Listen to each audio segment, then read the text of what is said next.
LA 카운티 주민의 약 4.1%가 코로나 항체를 보유하고 있는 것으로 나타났습니다. 코로나 추가 확진자와 사망자 수는 감소하고 있습니다. 코로나 확산에 따른 경고가 실종된 지난 주말이었습니다. 오렌지 카운티와 벤투라 카운티 해변에는 수만 명의 인파들이 몰렸습니다. 코로나 사태 속에 항공 운임이 크게 오르면서 수입 물품 가격까지 급등했습니다. 생선류 가격은 2배나 뛰었습니다. 연방 중소기업청의 일자리 보호 프로그램인 PPP가 도덕적으로 해이하다는 비판이 일고 있습니다. 민주당은 국민 세금으로 운영되는 지원 자금에 대한 철저한 수사를 촉구했습니다. 김정은 위원장의 건강 이상설이 평양에까지 퍼진 것으로 드러났습니다.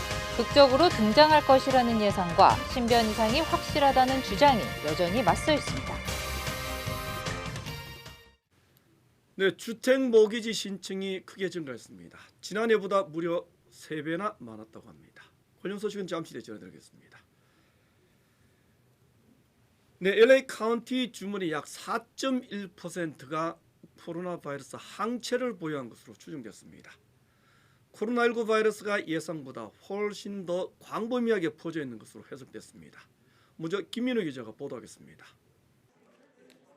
LA 카운티 지역의 코로나 항체 검사에서 4.1%가 양성 반응을 나타냈습니다. USC 대학은 허용 오차를 감안하더라도 약 44만여 명이 코로나 항체를 지니고 있는 것으로 조사됐다고 밝혔습니다. USC 대학은 860명을 대상으로 한 1차 보고서라는 점을 감안하더라도 상당한 주민들이 코로나 확진자라는 사실이 드러났다고 설명했습니다.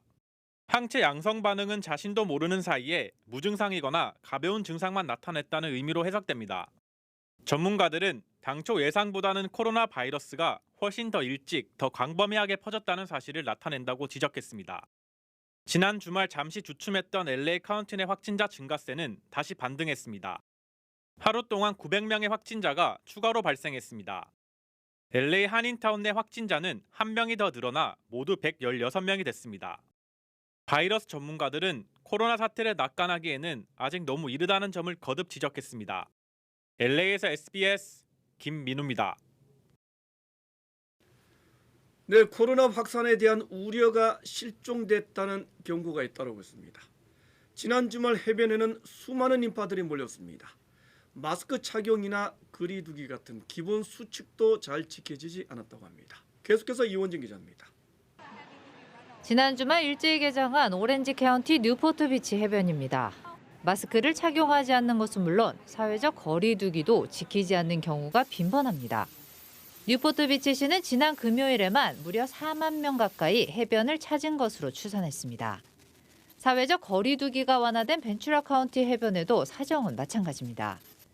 지난 주말 높은 기온과 함께 일부 해변에 인파가 대거 몰리면서 코로나19 재확산에 대한 우려가 높아지고 있습니다. 개빈 뉴섬 주지사는 해당 지역을 직접 거론하며 강력히 경고하고 나섰습니다.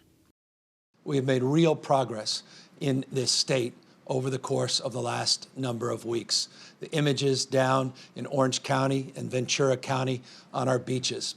Those images are an example of what not to see, people what not to do. 더구나 앞으로 더운 날씨가 이어지면 해변을 찾는 주민들의 수는 계속 늘어날 것으로 전망되고 있습니다. 캘리포니아 주정부는 지금까지 행정명령이 잘 지켜져 감염 확산이 둔화된 만큼 주민들이 조금 더 인내를 가질 것을 거듭 당부했습니다. LA에서 SBS 이원정입니다. 네, 중소기업 종업원들의 일자리를 지켜주는 연방정부의 지원 프로그램이 도덕적으로 너무 해이해졌다는 비판이 일고 있습니다.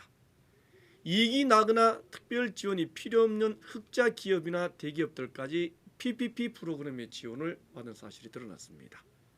전용훈 기자 취재했습니다.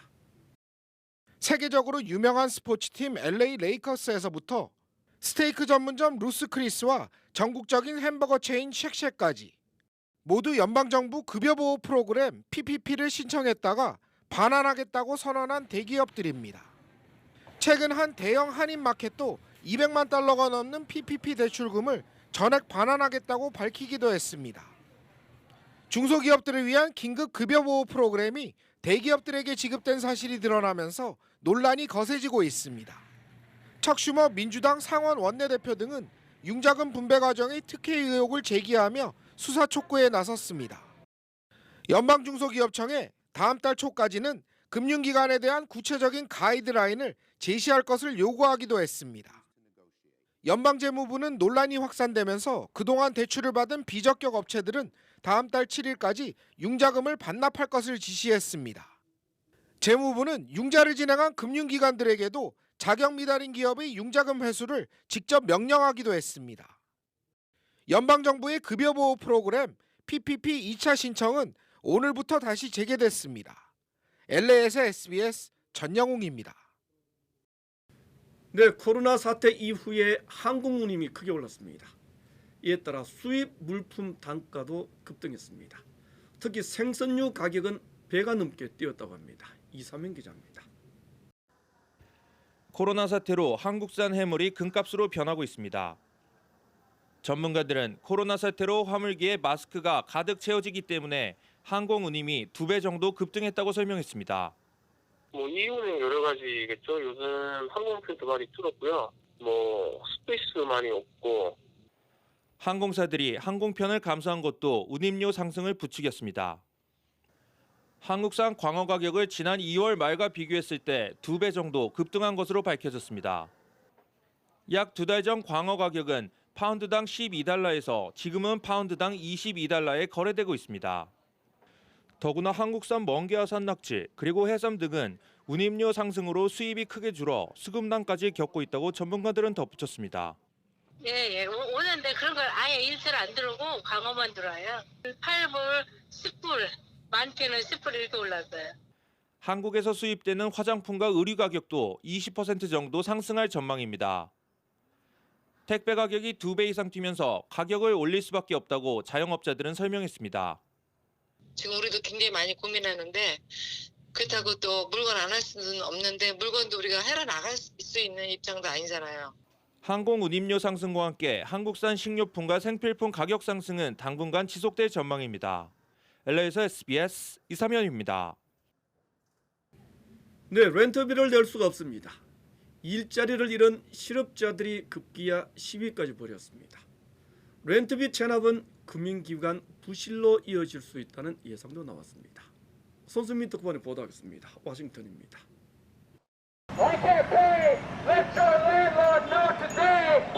필라델피아 도심으로 세입자들이 차를 몰고 나왔습니다.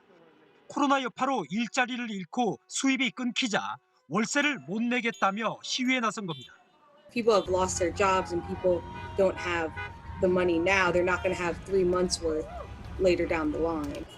트럼프 행정부가 약속한 최장 넉 달치 실업수당과 4인 가족 기준 400여만 원의 긴급 구호자금까지 바닥나면 4천만 가구 넘게 세입자로 사는 미국인에게 위기는 현실이 될 수 있습니다. 미국에서 월세는 세입자와 집주인, 금융기관을 연결하는 주요 고리입니다. 월세를 못 내게 되면 집주인은 대출금을 갚기 어려워지고 이는 금융기관의 부실로 이어질 수 있습니다. 당장 4월 첫 주 월세를 제때 못 낸 세입자는 평소보다 50% 늘어나 3명 중 1명꼴로 집계됐습니다. 그런데도 경제 전망을 놓고 행정부의 혼선은 계속되고 있습니다. 문우신 재무장관은 7, 8, 9월에는 경제가 진짜 회복할 거라고 낙관했지만 백악관 경제자문위원장은 대공황 수준으로 심각한 상황이라고 경고했습니다. We're going to be looking at an unemployment rate that approaches rates that we saw during the Great Depression. 버지니아에서 SBS 손성민입니다. 네, 국제 유가가 또다시 큰 폭으로 떨어졌습니다. 수요 감소폭이 워낙 크기 때문에 감산 노력도 큰 효과를 내지 못하고 있는 상황입니다. 정준형 기자입니다. 미국 뉴욕 상업거래소에서 6월 인도분 서부 텍사스산 원유는 배럴당 24.6% 떨어진 12.78달러에 거래를 마쳤습니다. 장중 한때 30% 넘게 밀리면서 11달러 선으로 떨어지기도 했습니다. 국제 원유 가격의 기준으로 꼽히는 영국산 브렌트유도 배럴당 6% 넘게 떨어지며 하락세를 보였습니다. 국제 유가가 또다시 폭락한 것은 코로나19 사태로 원유 수요가 급감하면서 공급 과잉에 대한 우려감이 여전하기 때문입니다.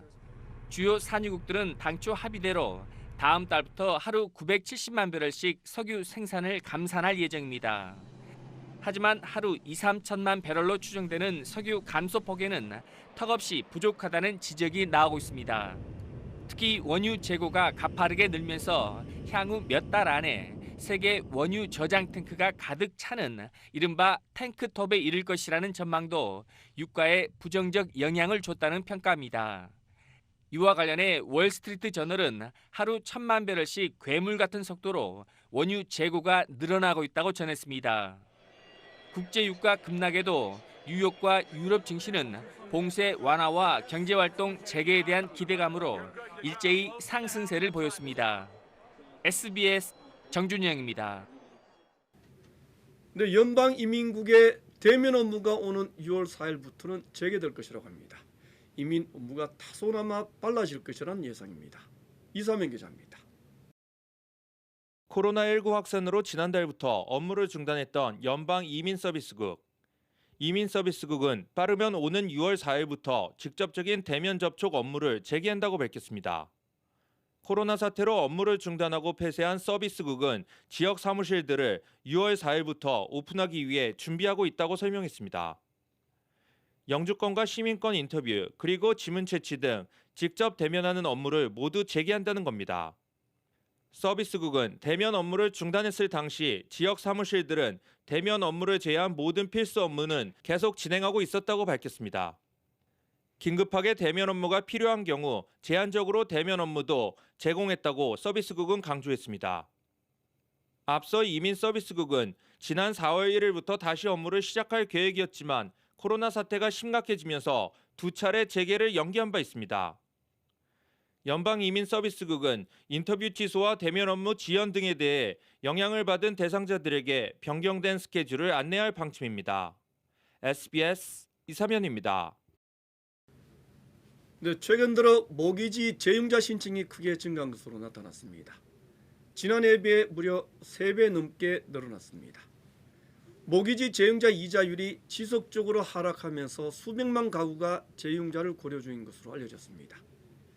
이에 따라 모기지 융자 회사들은 코로나 사태 속에 융자 신청 기준을 더욱 엄격히 적용하기 시작했습니다.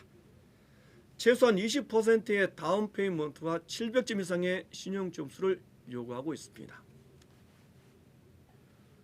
네, 다음 소식 전하겠습니다.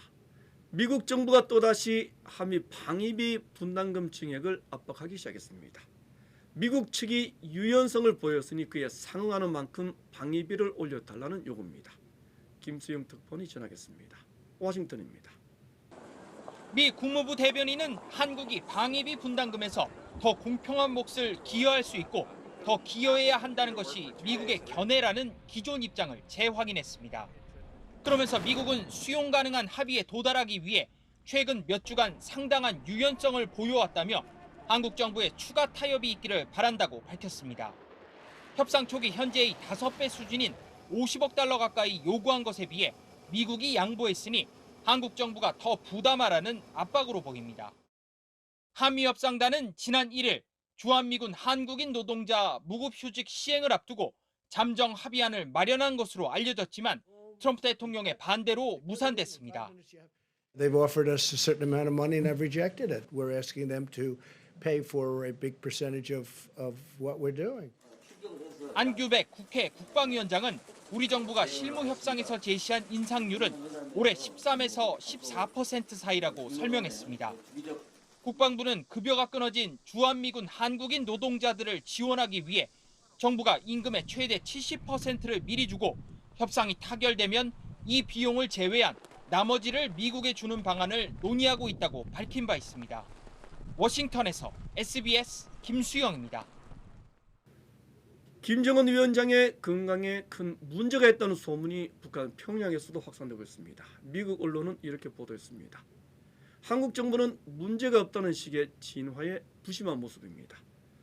하지만 공개 석상에 나타나지 않는 이유는 아직도 의문입니다. 안정식 기자입니다. 김정은 위원장의 건강 이상설에 대한 소문이 평양 엘리트 사이에 퍼져 있다고 미국 워싱턴 포스트가 보도했습니다. 워싱턴 포스트는 평양 엘리트들이 김 위원장이 가망이 없는 상태인지를 놓고 수군거리고 있다고 전했습니다.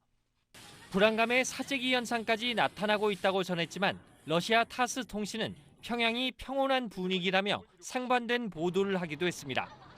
김 위원장이 16일째 모습을 드러내지 않으면서 건강 이상설이 계속되자 정부에 이어 여권 인사들까지 진화에 나섰습니다. 문정인 대통령 통일외교 안보특보는 김 위원장이 살아있으며 건강하다고 밝혔고 정세현 민주평통 수석부의장은 정찰기 사진을 보니 김 위원장이 걸어 다니더라며 건강 이상설은 추측에 불과하다고 말했습니다. 전 세계에 관심을 즐기면서 극적 공개 활동을 준비 중일 것이란 얘기입니다.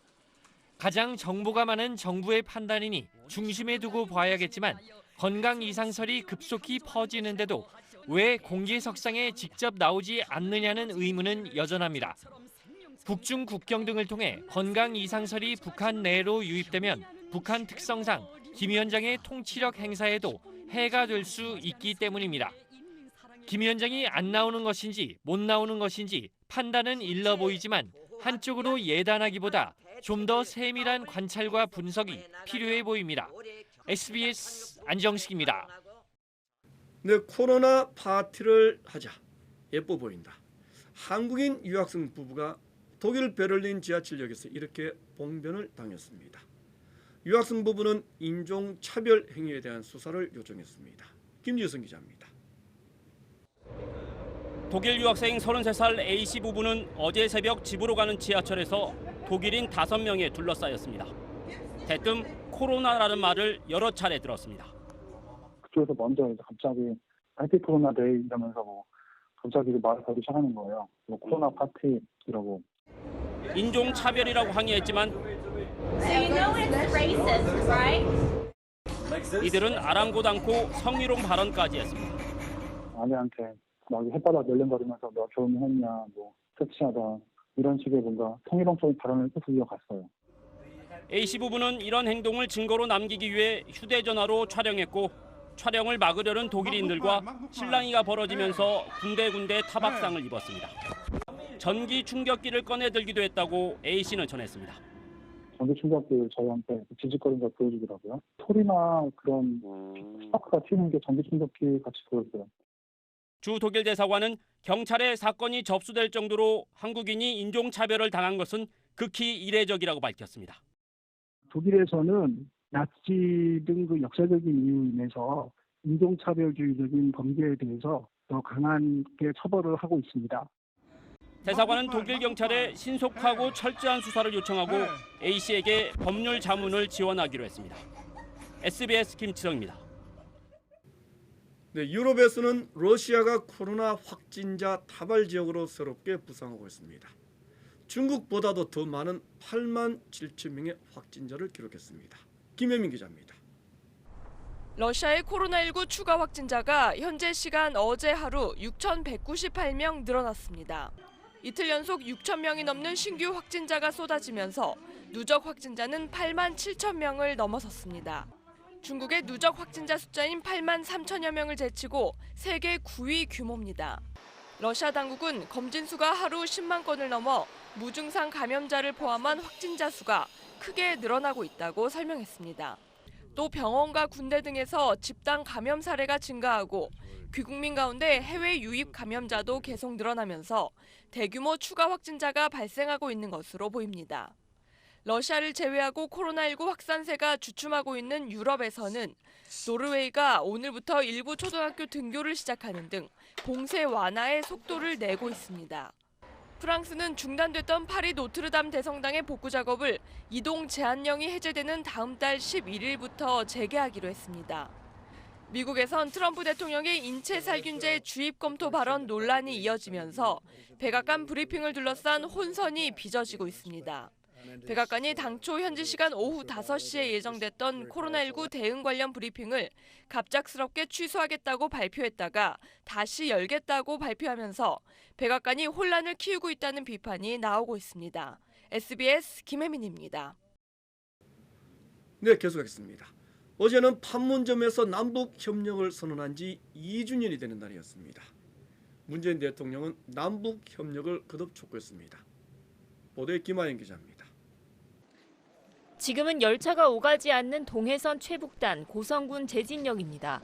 강릉에서 북한 원산을 거쳐 베를린까지 대형 열차표가 등장했습니다.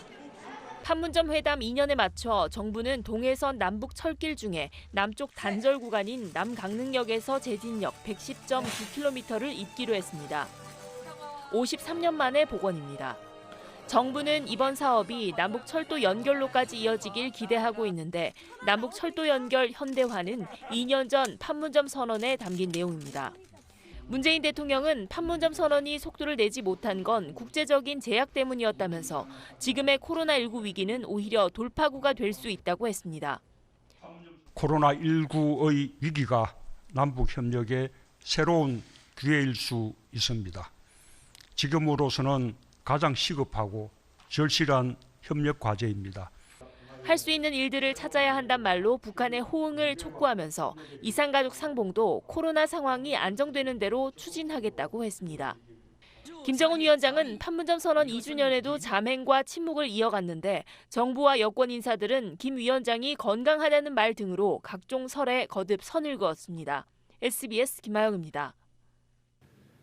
네, 취업이민 3순위 영주권 문호가 2달 연속 제자리 걸음입니다. 1순위 문호는 다시 오픈됐습니다. 전국의 주요 한인사회 소식을 종합해드리겠습니다. 미주 한국인상공사가 코로나 바이러스의 확산으로 어려운 이웃들을 위해 정관장 제품과 마스크를 LA 총영사관에 전달했습니다. 미주 한국인상공사 이응실 법인장과 한국농수산식품유통공사 한만우 LA 지사장은 한인사회 소외계층과 한국전쟁 참전 용사들이 어려운 시기를 건강하게 극복하기를 바라는 마음을 담아 정관장 홍상 제품 10,000포와 마스크 5,000장을 전달했습니다. 또한 고객들을 위해 홍삼정 등 인기 제품 구매 시 제품을 추가 증정하는 행사를 진행 중이며 매장 방문이 불편한 고객들에게는 무료로 배송한다고 밝혔습니다.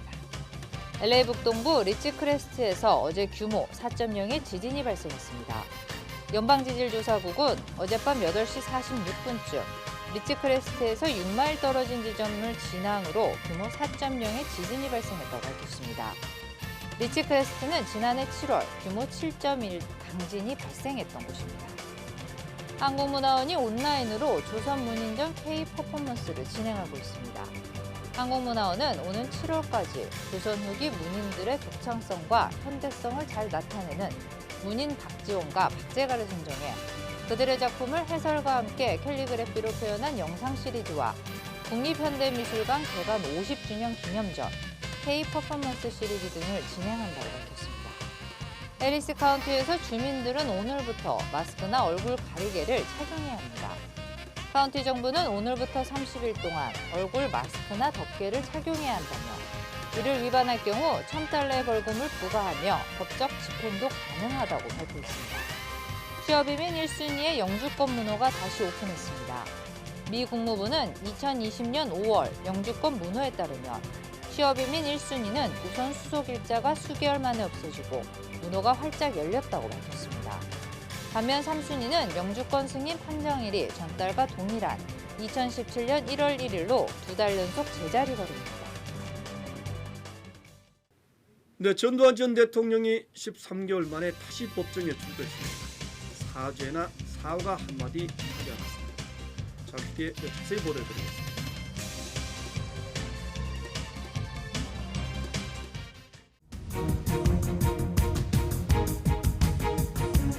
위협 신고 전화를 받고 출동한 시간은 무차별 망치 어느 때보다 높은 상황입니다.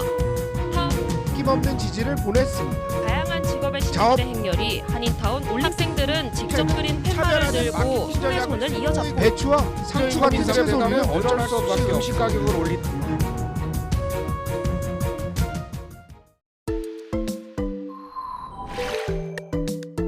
인구조사에 참여하는 인구 수를 기준으로 지역사회에 연방 예산이 할당되는 만큼 한인사회의 존재감을 알리고 영향력을 높이고 그만큼 다양한 혜택을 누릴 수 있는 기회입니다. 어머, 센서스 인구조사를 하게 되면 다양한 혜택을 받을 수 있는 거구나.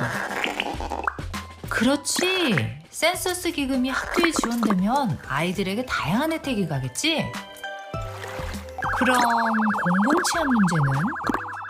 아, 인구수에 따라서 경찰서가 더 생기면 안전하겠구나. 한인타운 거리 청소도 해주고 도로 보수, 공원을 더 만들어주면 우리 아이들에게 더 좋지. 이렇게 좋은 걸 빨리 참여해야지. 이 캠페인은 한인사회와 함께하는 미국 인구조사국 제공입니다. 네, 13개월 만에 다시 법정에 선 전두환 전 대통령. 헬기 사격 자체를 부인했습니다. 사죄나 참회의 말 한마디 하지 않았습니다. 유수환 기자가 취재했습니다. 낮 12시 20분 전두환 씨 일행을 태운 승용차가 광주지방법원에 들어섭니다. 휴게소를 들리지 않고 줄곧 달려 예정보다 1시간 일찍 도착한 전 씨는 지난해 3월과 마찬가지로 후문으로 들어왔습니다. 승용차에서 내린 전 씨는 경호원이 내민 손을 잡고 법정으로 향했습니다. 신뢰관계인 자격으로 동석하게 된 부인 이순자 씨가 뒤를 따랐습니다. 지난해 취재진과 뒤엉켜 짜증 섞인 말을 내뱉었던 전 씨. 오늘은 취재진의 마이크를 밀쳐내려고 한 손을 계속 뻗으면서 계속되는 질문에는 침묵으로 일관했습니다. 왜 책임지지 않습니까? 왜 책임지지 않습니까? 2시부터 시작된 재판은 한 차례 휴정한 뒤 5시 20분에 끝났습니다. 전 씨는 지난해와 마찬가지로 법정에서도 아무런 사과나 참회 없이 헬기 사격을 부인했습니다. 재판을 마치고 전 씨는 입장할 때와 마찬가지로 취재진 질문에 굳게 입을 닫았습니다. 한마디의 사죄와 반성도 없이 광주 시민의 울분을 뒤로한 채 도망치듯 서둘러 법원을 빠져나갔습니다. 광주 시민들은 전두환 씨의 처벌을 촉구하며 이런 동상을 법원 앞에 세웠지만 전 씨는 그 어떤 사죄나 반성도 없이 5시간여 만에 광주를 떠났습니다. SBS 유수환입니다. 네, 전두환 전 대통령은 또 재판이 진행되는 내내 졸다가 깨다가를 반복했습니다. 장훈경 기자가 계속해서 보도하겠습니다. 부인 이순자 씨, 변호사와 피고인석에 앉은 전두환 씨. 전 씨는 마스크와 청각 보조 장치를 한 채 3시간 넘게 진행된 재판 대부분 졸다 깼다를 반복했는데 부인 이순자 씨가 물을 먹여 깨우는데도 졸았고 결국 10분간 휴정이 되기도 했습니다.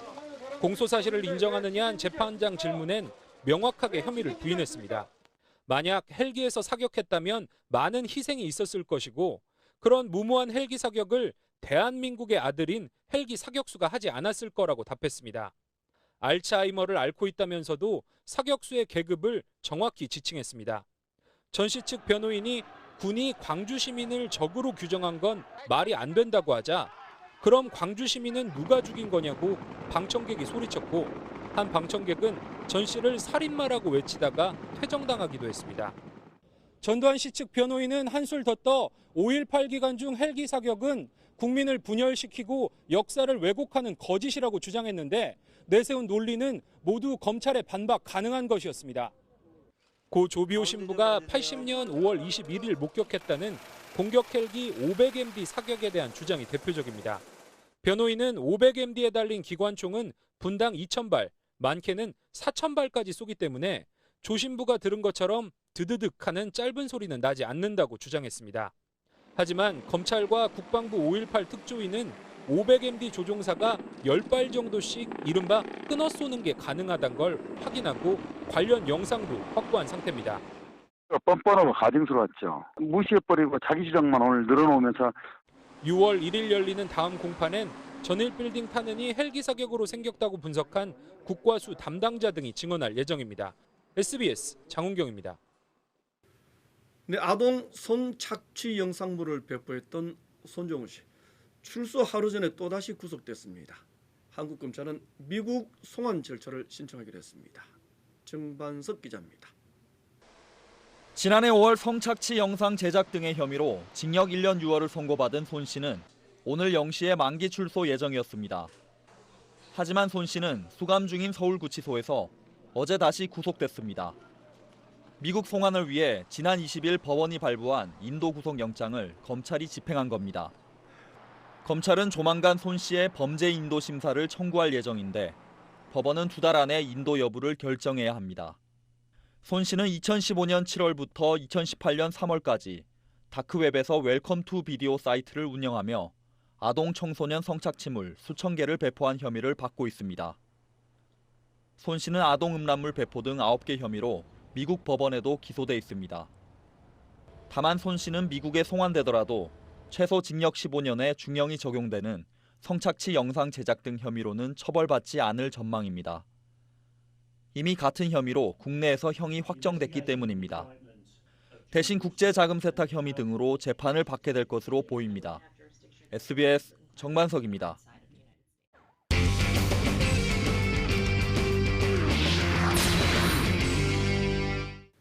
네, 코로나 사태 속에 프로축구와 프로야구에 이어서 프로복싱까지 여는 나라가 있다고 합니다. 중미의 니카라과라는 나라입니다. 위험천만해 보입니다. 보도에 김영렬 기자입니다. 니카라과에서 열린 프로복싱 경기에 800여 명의 팬이 몰렸습니다. 마스크를 쓴 팬들은 체온을 재고 신발을 소독한 뒤 듬성듬성 떨어진 좌석에 앉습니다. 선수와 세컨도 마스크를 한 채 링으로 향했고 TV 중계진과 심판, 라운드걸까지 모두 마스크를 착용하는 등 나름 방역에 신경을 썼습니다. 하지만 선수들은 링 위에서 마스크를 벗고 주먹을 교환하며 땀에 젖은 몸을 부딪혔습니다. 시간이 지나며 마스크를 벗은 심판이나 팬들도 눈에 띄었습니다. 많은 우려에도 주최 측은 앞으로도 코로나19에 굴복하지 않겠다고 밝혔습니다. Pero no nos podemos quedar de brazos cruzados, encerrados en la casa sin hacer nada, porque entonces no vas a morir de coronavirus, pero te vas a morir de hambre. 미국 라스베이거스에서 무관중 로데오 경기가 열렸는데 터프한 카우보이들도 황소 위에 올라탈 때를 제외하고 마스크를 착용해 눈길을 끌었습니다. SBS 김영렬입니다.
김정은 위원장이 어떻게 지내는지는 알고 있습니다. 하지만 지금 얘기할 수는 없습니다.